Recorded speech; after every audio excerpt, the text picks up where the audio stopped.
one of the most rewarding shows that I've ever done, primarily because it was a very good script by Jack Pullman, a new approach to the material, and the most wonderful set of actors that I think I've ever worked with, of Ralph Richardson and Laurence Olivier, Richard Attenborough, Edith Evans, Wendy Hiller, Emlyn Williams, James Donald, Robin Phillips, Pamela Franklin, Corin Redgrave, Cyril Cusack, Sinead Cusack, Meggs Jenkins, just on and on and on.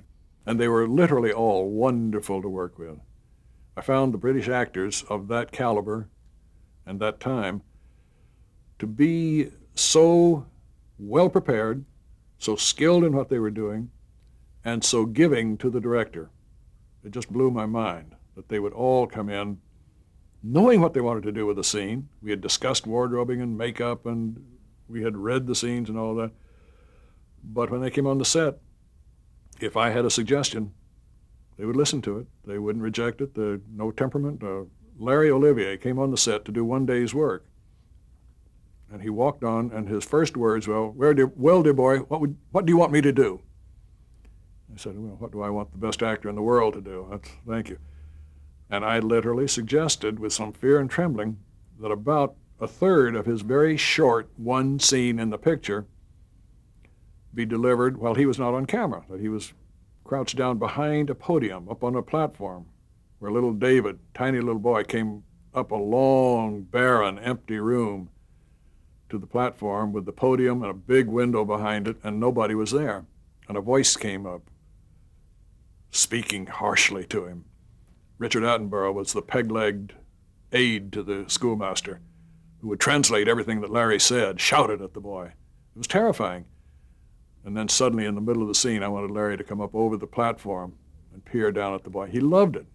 He said, "It's wonderful, that's wonderful." And he did it that way.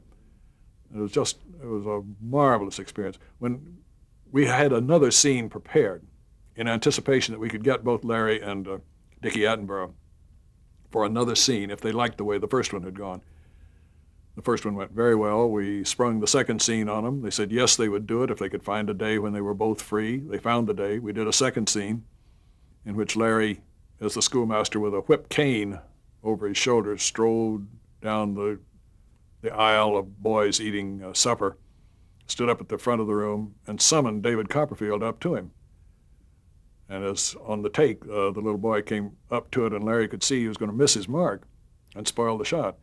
And Larry, absolutely in character, just reached the cane very slowly down, put it on his shoulder, guided him right onto the mark, and put the cane back on his shoulder. That's the shot that we used in the picture, of course. When we finished shooting, I went up to him to thank him for a wonderful 2 days' work. I said, "Larry, I've got to ask you something. Where did you get that voice that you used?" He laughed and said, "I've been waiting all my life to do my old choir master." Is there something inherent in being born English and growing up and living there and being trained there that? I think it's the training and the experience. I think it's the drama school work that they get, the fact that they have all played rep. They've done the classics. They've done Shakespeare and Shaw and everything else that you can think, Strindberg and Sheridan and all the rest.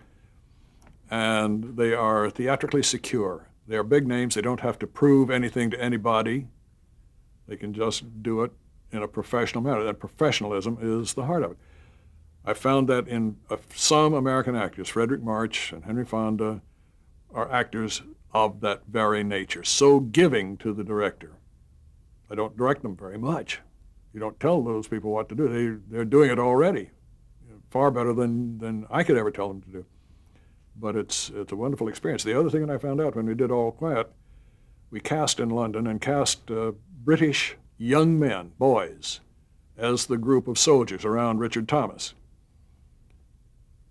2 of them were still in drama school. 1 had just gotten out. 1 was in rep at Bristol Old Vic. The other 2 or 3 had just gotten out of school. None of them had ever done a film.